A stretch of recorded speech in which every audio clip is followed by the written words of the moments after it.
Labour Party has been deliberately selective in its politics, tainting it with alongside communal lines for the interest of vested interests, and it knows where its greatest support comes from.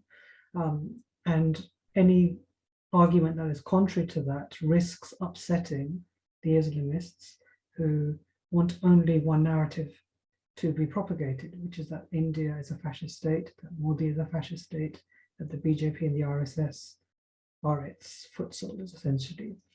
And I mark this trend back to the Runnymede Trust's definition of Islamophobia, which was in 1997, because slowly and surely since that time, this movement against Bharat and any kind of strident, strong Hindu philosophy took ground. And then once you get to 2002, that's where you see all the think tanks getting together, the NGOs, the reports, the parliamentary meetings convened. And the narrative is just completely one way. It's completely unilateral, and it doesn't consider the pilgrims that were burnt in the train. It just talks about the decisions that they think were made by Modi without looking deeper into it. In terms of are these British values, what British values should really ascend to and propagate is a sense of equanimity, a sense of understanding that each community has its own requirements and needs, but ultimately they assimilate into British values.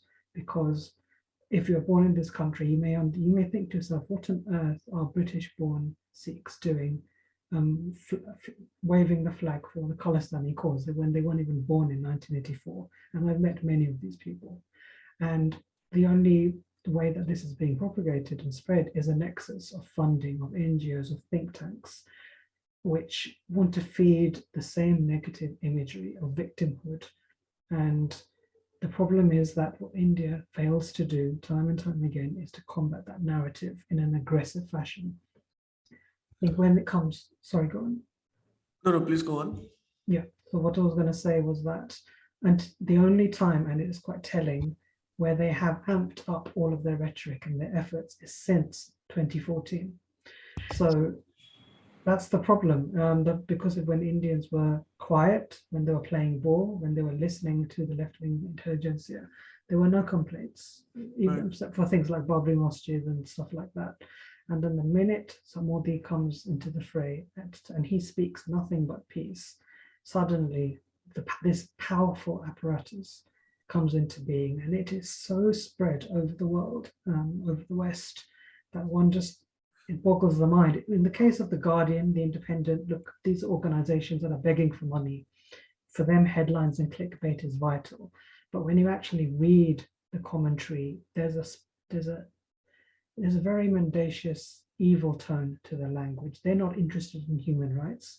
They're talking about very specific narratives that want to delegitimize Bharat, any kind of Hindu thought, any kind of forthright opinion that propagates that we are proud of who we are. Anything that seeks to dismantle that gains traction. And that's why you have, even today, in the last 2 days, you have people like Ayub in the Washington Post still saying the same thing over and over again. And we don't counter that. We have outlets like OP India, etc. But the West doesn't read that. So it's up to us to create more NGOs, think tanks, and to get the information out there, to have more events, because unfortunately, the Khalistani movement is gaining a lot of traction here, to the point where they don't even see the reality. They don't even look that it's Congress who stood by and allowed the blood to run through the streets. Modi and the RSS have absolutely nothing to do with it. But if we don't say anything ourselves, then these falsehoods stand. Please remember to subscribe to us and switch on the notifications for this channel. For our other social media links, more content, and to support our work, please visit citti.net. Dhanyavad. Namaskar.